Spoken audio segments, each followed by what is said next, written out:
Big breaking news చూస్తున్నాం. Russia Ukraine వార్కి సంబంధించి యుక్రెయిన్పై Russia దండయాత్ర చేస్తోంది. మళ్ళీ బీభత్సమైన దాడి చేసింది. మరోసారి డ్రోన్ దాడి చేసింది. అతిపెద్ద డ్రోన్ దాడి జరిగింది.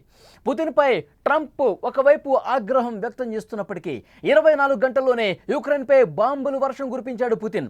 728 డ్రోన్లు 13 క్షిపణులతో ఒక్కసారిగా అటాక్ చేశాడు పుతిన్. ఉక్రెయిన్ రాజధాని కీవ్ లక్ష్యంగా ఈ దాడులు జరిగాయి. రష్యాపై ఉక్రెయిన్ కూడా 86 డ్రోన్లతో ప్రయోగం చేసింది. 8 రోజులుగా రష్యా రెచ్చిపోతోంది. ఉక్రెయిన్పై 3 భీకర దాడులు జరిగాయి. యుద్ధం క్లైమాక్స్కు చేరిందనే చర్చ నడుస్తోంది. ఎందుకంటే పుతిన్ తీవ్ర ప్రతీకారంతో రగిలిపోతూ వరుసగా దాడులు చేస్తున్నాడు. ఇక క్లైమాక్స్కు వచ్చేసింది. రష్యా యుక్రెయిన్ ఈ యుద్ధం అనేది క్లైమాక్స్కు చేరుకుంది కాబట్టి పుతిన్ ఎక్కడా కూడా తగ్గట్లేదు. విపరీతంగా దాడులు చేస్తూ ఉన్నాడు. ఇప్పుడు 13 క్షిపణులతో 700కు పైగా డ్రోన్లతో భీకరమైనటువంటి దాడి చేశాడు. ఉక్రెయిన్కు చుక్కలు చూపిస్తున్నాడు. వరుసగా దాడులు చేస్తుంటే ఇక యుద్ధం క్లైమాక్స్ చేరిపోయింది. యుక్రెయిన్ పని అయిపోయింది. యుక్రెయిన్ ఖతమైపోతోంది.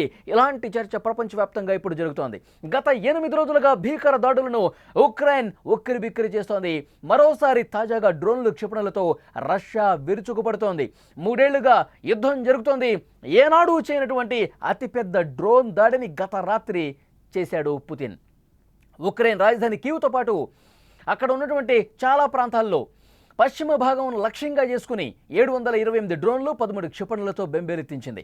ఈ దాడులో జరిగిన ప్రాణ నష్టం బయటకు రాకపోయినా సరే భారీగా ఆస్తి నష్టం మాత్రం ప్రస్తుతం కనిపిస్తోంది. కొన్ని భవనాలు కుప్పకూలిపోయాయి. మరికొన్ని మంటలకు ఆహుతయ్యాయి. రష్యా దాడిని ఉక్రెయిన్ ధృవీకరించింది. అయితే రష్యా వైమానిక దాడిని తాము తిప్పికొట్టడంతో పెను ప్రమాదం తప్పిందని ఆ దేశం చెబుతున్నప్పటికీ కూడా ఎంత పెద్ద నష్టం జరిగిందో స్క్రీన్ మీద విజువల్స్ చూస్తుంటేనే మీకు అర్థమవుతుంది. పెద్ద భవనాలన్నీ కూడా కూలిపోతున్నాయి. మంటల్లో చిక్కుకున్నాయి. పూర్తిగా ధ్వంసమవుతున్నటువంటి పరిస్థితి ఉంది. మాస్కో పైకి 86 దాడులను ప్రయోగించింది. పుతిన్పై ట్రంప్ ఆగ్రహం వ్యక్తం చేస్తూ ఆడియో బయటకు వచ్చినటువంటి 24 గంటల వ్యవధిలోనే ఈ భీకరమైనటువంటి దాడి జరగటం విశేషం.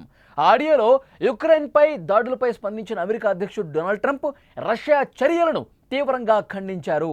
ఉక్రెయిన్కు మరిన్ని ఆయుధాలు అందిస్తామని సంచలనమైనటువంటి ప్రకటన చేశారు. పుతిన్ శాంతిని అసలు కోరుకోవటం లేదు. రెచ్చిపోతా ఉన్నాడు. దాడులు చేస్తూ ఉన్నాడు. యుక్రెయిన్ పని అయిపోతోంది. ఇదే విధంగా కంటిన్యూ చేస్తే కనుక ఉక్రెయిన్కు మేము నేరుగా సాయం చేస్తాం, ఉక్రెయిన్కు ఆయుధాలు సప్లై చేస్తామంటూ ట్రంప్ హెచ్చరించాడు కూడా. ఎందుకంటే గతంలో చాలా సందర్భాల్లో పుతిన్కి ఫోన్లు చేసి గంటలు మాట్లాడుతున్నప్పటికీ కూడా ఇంతవరకు కూడా పుతిన్ మెత్తబడని పరిస్థితి లేదు. పుతిన్ ఏమాత్రం వెనక్కి తగ్గట్లేదు. ఉక్రెయిన్ అంతం కావాల్సిందే. ఉక్రెయిన్ పని మేము చూసుకుంటాం. ఉక్రెయిన్ మా గుండె మీద కొట్టింది. మా గుండె మీద మాయనటువంటి ఒక గాయం చేసింది ఉక్రెయిన్. అందుకే మేము ప్రతీకార దాడి చేస్తున్నాం. వెనక్కి తగ్గేది లేదు. యుక్రెయిన్ అంతం కావాల్సిందే అంటూ పంతం పట్టుకుని కూర్చున్నాడు. ఆ పట్టు వీడటం లేదు పుతిన్. ట్రంప్ ఎన్నోసార్లు చెప్పి చూశాడు. గంటల సేపు మాట్లాడినా సరే పుతిన్ మాత్రం ఎక్కడ కూడా వెనక్కి తగ్గట్లేదని అర్థమవుతోంది. మాస్కోపై కూడా దాడి చేస్తామని అన్నట్టు అమెరికా అధ్యక్షుడు ఆడియోలో ఉన్నట్టుగా కనిపిస్తోంది. ట్రంప్ ఆడియో ప్రస్తుతం సంచలనంగా మారింది. దానికి రష్యా కూడా కౌంటర్ ఇచ్చింది. రష్యా ఉక్రెయిన్ మధ్యలో అమెరికా వస్తే పరిస్థితులు మరింత తీవ్రంగా మారుతాయని హెచ్చరించింది. దానిపై చర్చ జరుగుతున్న సమయంలోనే ఉక్రెయిన్ పైకి రష్యా డ్రోన్లు క్షిపణులు ఒక్కసారిగా దూసుకొచ్చాయి. గత 8 రోజులుగా రష్యా ఇలానే విరుచుకుపడుతోంది. భారీ అటాక్స్ చేస్తోంది. 100 కొద్ది డ్రోన్లు మిసైళ్లతో ఉక్రెయిన్కి అసలు ఊపిరాటం లేదు. ఓసారి 550 డ్రోన్లు 11 మిసైల్స్తో విధ్వంసాన్ని క్రియేట్ చేశాడు. ఇప్పుడు 750కి పైగా డ్రోన్లు ప్రయోగం చేశాడు. అలాగే 13 మిసైల్స్తో 13 భారీ బాలిస్టిక్ మిసైల్స్తో ఒక్కసారిగా చేసినటువంటి దాడితో విపరీతంగా ఉక్రెయిన్ నష్టపోయినటువంటి పరిస్థితి. యుక్రెయిన్లో ఉన్నటువంటి భవనాలు పూర్తిగా శిథిలావస్థకు చేరుకున్నటువంటి పరిస్థితి. విజువల్స్లో మనకి చాలా స్పష్టంగా దాడి అనంతర దృశ్యాలు చూస్తుంటే డ్రోన్లు ఏ విధంగా ఆ మ్యాప్లో కూడా మనం చూస్తున్నాం. డ్రోన్లు ఏ విధంగా వందలాదిగా డ్రోన్లు ఎగురుకుంటూ యుక్రెయిన్ గగనతనాల్ని ఛేదించుకుని అక్కడ కీవ్ నగరం మీద దాడి చేస్తున్నటువంటి పరిస్థితి. పోలాండ్ సరిహద్దు ప్రాంతాల్లో దాడి చేస్తున్నటువంటి పరిస్థితి. చాలా స్పష్టంగా ఆ విజువల్ చూస్తే మనకు అర్థమవుతోంది. పూర్తిగా డ్రోన్లు ఏ విధంగా ఎగురుకుంటూ వందలాదిగా డ్రోన్లు యుక్రెయిన్ పైకి దూసుకుంటూ పోతున్నాయో స్పష్టంగా మనకు కనిపిస్తోంది. పెద్ద ఎత్తున అక్కడ దాడులు చేసి అక్కడ ఉన్నటువంటి భవంతులు, ప్రభుత్వ కార్యాలయాలు అన్నీ కూడా శిథిలావస్థకు చేరుకున్నాయి. దాడి అనంతర దృశ్యాలు మీరు స్క్రీన్ మీద చూస్తున్నారు. మొత్తం కూడా మంటల్లో చిక్కుపోయి శిథిలావస్థకు చేరిపోయి పూర్తిగా భవన భవనాలు కిందకి శిథిలమైపోయినటువంటి పరిస్థితి మనం చూస్తూ ఉన్నాం. ఇంకా అక్కడ మంటల్లో కొన్ని భవనాలు చిక్కుని ఉన్నాయి. వాటిని అక్కడ ఉన్నటువంటి సిబ్బంది ఆ మంటలు ఆర్పే ప్రయత్నం కూడా చేస్తూ ఉన్నారు. స్క్రీన్ మీద విజువల్స్ చూస్తుంటేనే మనకు అర్థమవుతుంది. ఒకవైపు ట్రంప్ హెచ్చరిస్తూ ఉన్నాడు, మీ పద్ధతి సరిగా లేదు పుతిన్, ఇప్పటికైనా మీరు వెనక్కి తగ్గండి, యుక్రెయిన్ మీద దాడులు ఆపండి, ఇప్పటికైనా మీరు శాంతించండి అని చెప్పి కొన్ని గంటల పాటు ఫోన్లు చేసిన పరిస్థితి. గతంలో కూడా మనం చూసాం, డొనాల్డ్ ట్రంప్ ఫోన్లు చేసి నేను గంట సేపు మాట్లాడాను, పుతిన్తో మాట్లాడాను, యుక్రెయిన్ మీద కొంచెం వెనక్కి తగ్గండి, యుక్రెయిన్ మీద అంత భారీ స్థాయిలో దాడులు చేయడం కరెక్ట్ కాదు, ఆ దేశాన్ని కొంత ఊపిరి తీసుకునే అవకాశం ఇవ్వండి, కొన్ని రోజులు కాల్పుల విరమణ చేయండి అని నేను కోరుతున్నప్పటికీ కూడా పుతిన్ ఎక్కడా మెత్తబడటం లేదు. పుతిన్ నేను దాడులే చేస్తాను, యుక్రెయిన్ అంతమే నాకు కావాల్సింది, ఈ విషయంలో మీరు కలగజేసుకోవద్దు అంటున్నాడు. ముందుకే పోతా ఉన్నాడు. ఇక నేనేమి చేయలేకపోతున్నాను, పుతిన్ చాలా మూర్ఖంగా ప్రవర్తిస్తూ ఉన్నాడంటూ డొనాల్డ్ ట్రంప్ గతంలో మాట్లాడాడు. కానీ ఇప్పుడు ఒక సంచలనమైనటువంటి ఆడియో బయటకు వచ్చింది. డొనాల్డ్ ట్రంప్ ఈ యుద్ధం గురించి చాలా స్పష్టంగా హెచ్చరిక చేసినట్టుగా ఆడియోలో ఉంది. డొనాల్డ్ ట్రంప్ ప్రస్తుతం ఏమంటారంటే, మీరు గనక యుద్ధం ఆపకపోతే పుతిన్, మీరు ఇదే విధంగా చాలా దారుణమైనటువంటి భీకరమైనటువంటి దాడులు యుక్రెయిన్ మీద చేస్తే మేము నేరుగా యుక్రెయిన్కి సాయం చేయాల్సినటువంటి పరిస్థితి, ఆయుధాలు యుక్రెయిన్కి అందించాల్సినటువంటి పరిస్థితి వస్తుంది, ఇంకా మీరు వెనక్కి తగ్గకపోతే నేరుగా రంగంలోకి దిగాల్సినటువంటి పరిస్థితి ఉంటుందంటూ ఆ ఆడియోలో చాలా స్పష్టంగా ఉంది. ఈ ఆడియో విన్న తర్వాత రష్యా కూడా అంతే ధీటుగా ప్రతిస్పందించింది, అంతే ధీటుగా తన జవాబు ఇచ్చింది. మా ఇద్దరి మధ్య మీరు రావాల్సినటువంటి అవసరం లేదు, రష్యా యుక్రెయిన్ యుద్ధంలో మీరు కలగజేసుకోవాల్సినటువంటి అవసరం లేదు, మీ జోక్యం అవసరం లేదు, ఒకవేళ మీరు అదే విధంగా జోక్యం చేసుకుంటే కనుక పరిస్థితులు చాలా దారుణంగా ఉంటాయి, చాలా తీవ్ర పరిణామాలు మీరు కూడా ఎదుర్కోవాల్సి ఉంటుంది అంటూ రష్యా కూడా చాలా స్పష్టంగా ట్రంప్కి హెచ్చరిక జారీ చేసినటువంటి పరిస్థితి ఉంది. మొన్నటి వరకు మనం చూసాం, ఇరాన్ అలాగే ఇజ్రాయెల్, ఈ రెండు దేశాల ఎన్ని ఉద్రిక్త పరిస్థితులు నెలకొన్నాయో మనం చూసాం. డైరెక్ట్గా ఇరాన్ మీదకి అమెరికా అధ్యక్షుడు డొనాల్డ్ ట్రంప్ ఒక పెద్ద ఎత్తున దాడి చేశారు. అక్కడే అణు కేంద్రాలను, ఇరాన్లో ఉన్నటువంటి అణు కేంద్రాలను B-2 బాంబర్స్తో చాలా లోతుగా భూగర్భం లోపల ఉన్నటువంటి అణు కేంద్రాలను కూడా దాడి చేసిన పరిస్థితి ఉంది. సో ఇరాన్ తీవ్ర ఆగ్రహం వ్యక్తం చేసిన పరిస్థితి మనం చూసాం. అంటే అమెరికా ఎంటర్ అయితే ఎలాంటి పరిస్థితులు ఉన్నాయో కూడా అక్కడ మనకు కనిపించింది. ఇప్పుడు అదే పరిస్థితుల్లో ఇప్పుడు రష్యా యుక్రెయిన్ మధ్య కూడా అమెరికా ఎంటర్ అయితే, అమెరికా ఒకవేళ యుక్రెయిన్కి సాయం చేసి యుక్రెయిన్తో నేరుగా చేతులు కలిపి రష్యా మీదకి ఏమైనా దాడులు చేసే పరిస్థితి వస్తుందా, భవిష్యత్తులో అలాంటి పరిణామాలు ఏమైనా ఉంటాయా? అలా జరిగితే కనుక రష్యా చూస్తూ ఊరుకోదు, రష్యా మరింత స్ట్రాంగ్గా దాడులు చేసే పరిస్థితి ఉంటుంది. 3 ఏళ్లుగా యుద్ధం కొనసాగుతుంది.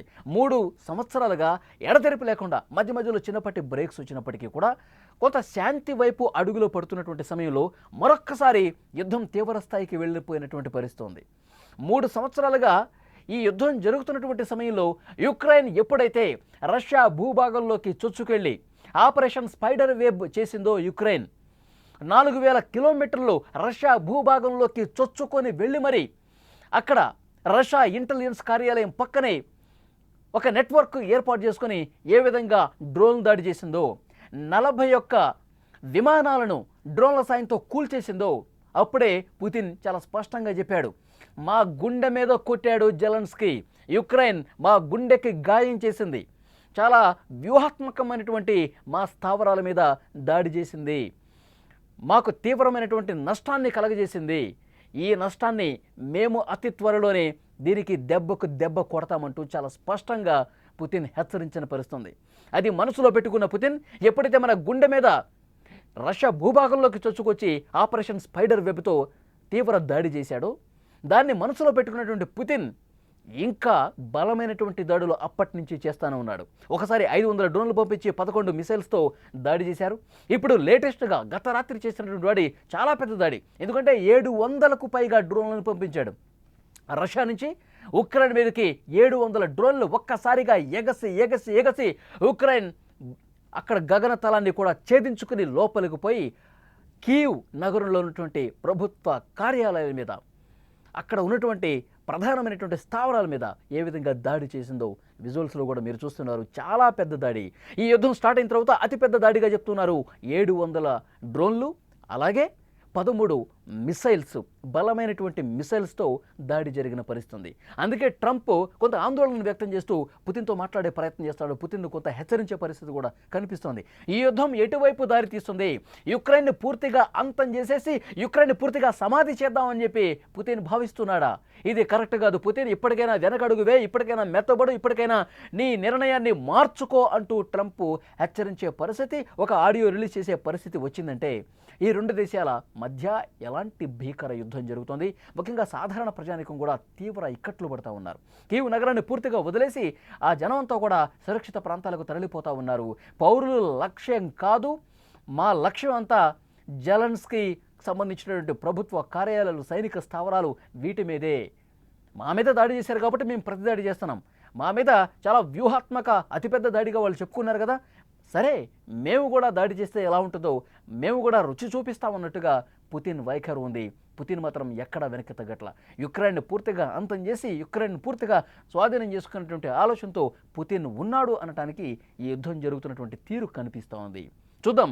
ట్రంప్ ఒక ఆడియో కూడా రిలీజ్ చేసే పరిస్థితి వచ్చిందంటే ఈ యుద్ధంలో ఇక నేను కలగజేసుకోవాలి, యుక్రెయిన్కి సాయం చేస్తాను, లేదంటే యుక్రెయిన్తో నేరుగా కలిసి మీ మీద దాడి చేసే సమయం కూడా వస్తుంది అని ఆడియో కాల్లో హెచ్చరించే పరిస్థితి ఉంది. అంటే నెక్స్ట్ పరిణామాలు ఇంకెంత దారుణంగా మారుతాయో, ఈ యుద్ధం ఇంకా ఎటువైపు దారి తీస్తుందని ఒక భయం అయితే చాలా దేశాల్లో కూడా కనిపిస్తుంది. అందరూ కూడా కొంత సయోధ్యగా సానుకూల పరిస్థితి తీసుకొచ్చే విధంగా, ఈ యుద్ధం కొంత సద్దుమణిగే విధంగా ప్రయత్నాలు కొంతమంది చేస్తున్నప్పటికీ కూడా పుతిన్ ఎక్కడా వినిపించుకోవట్లా. పుతిన్ అసలు ఎక్కడా వెనకడు వేయట్లా.